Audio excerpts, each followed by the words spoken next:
শ্রদ্ধায় স্মরণ করি এবং আশীর্বাদ করি।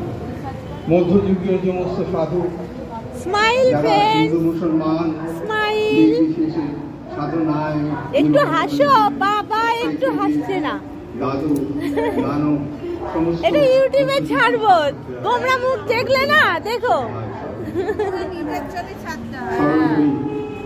আমাদের দেশের যে সমস্ত পরবর্তীকালের সাধক সকলের নাম হয়তো উল্লেখ করা যাবে না, কিন্তু সকলকেই অন্তরের শ্রদ্ধা করি। আমরা আমাদের ব্রাহ্ম সমাজের অগ্রণী মহাপুরুষ রাজা রামমোহন রায়কে শ্রদ্ধায় স্মরণ করি। তিনি তার জীবনের সমস্ত শক্তি দিয়ে যে ব্রাহ্ম সমাজকে প্রতিষ্ঠিত করেছিলেন, তা 200 বছর ধরে আমাদের দেশে জাগ্রত হয়েছে। আজকে এই উৎসবের দিনে ব্রাহ্ম সমাজের প্রাণগুলো তাকে বিশেষভাবে শ্রদ্ধা করে তার কাছে কৃপা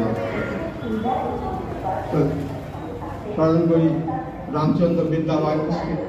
তিনি রামমোহনের সেই আদর্শকে ধরে রেখেছিলেন, তার চিন্তা দিয়ে, তার কর্ম দিয়ে, তার সমস্ত সামর্থ্য দিয়ে দীর্ঘদিন ধরে রামমোহনের মৃত্যুর পরে তাকে ধরে রেখেছিলেন।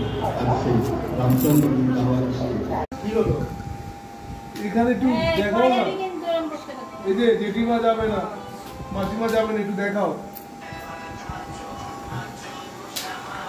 মাঝে মাঝে সবাইকে দেখতে ইচ্ছা করে, ভিডিও করে নিয়ে যাই, দেখতে পারবো। বাড়িটাও দেখতে ইচ্ছা করে মাঝে মাঝে, কি সবসময় তো আসা সম্ভব হয় না। চল বাবাকে নিয়ে দিয়েছি। একটু নাচ কর, এই পুচকি একটু নাচ কর।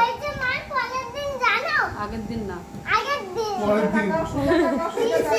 এই সোজা তাকিয়ে বল। পরের দিন না, আগের দিন।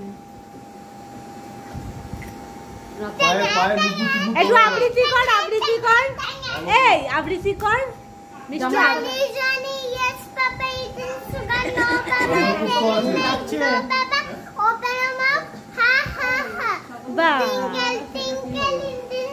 মুখস্থ আছে, ওটাই করবো।